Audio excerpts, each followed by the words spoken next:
maamulka xarunta caafimaadka ee Bilaal ee magaalada Burco ayaa sheegay inay soo kordhiyeen dhaqaatiir caafimaad oo ku takhasusay daaweynta cudurrada guud iyo kuwa haweenka isla markaana 10 cisho ee ugu horeeya dhaqaatiirta lagu gali doono kaar la'aan. waxa kale oo maamulka xarunta caafimaad ee Bilaal ay xuseen inay keeneen qalab casri ah oo lagu baari doono cudurrada kala gedisan. Zakariya Muuse oo kamid ah maamulka xarunta caafimaadka ee Bilaal ayaa ka warbixinaya dhaqaatiirta ay soo kordhiyaan iyo hawlaha caafimaad ee ka socda xaruntooda.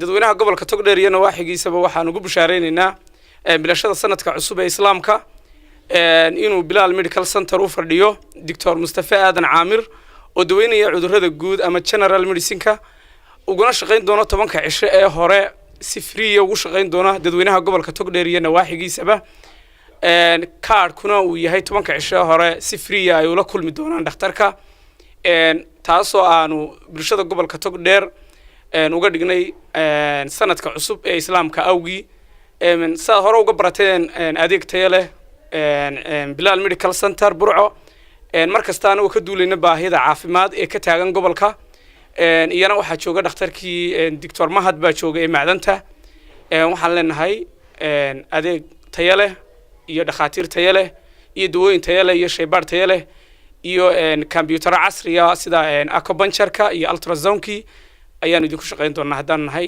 Bilaal Medical Center. xarunta caafimaad ee Bilaal ee magaalada Burco ayaa kamid ah xarumaha caafimaad ee ka jira magaalada lagana helo dawo tayo leh iyo shaybaar casri ah. Kays Axmed Digaale, Home Cable TV, Burco.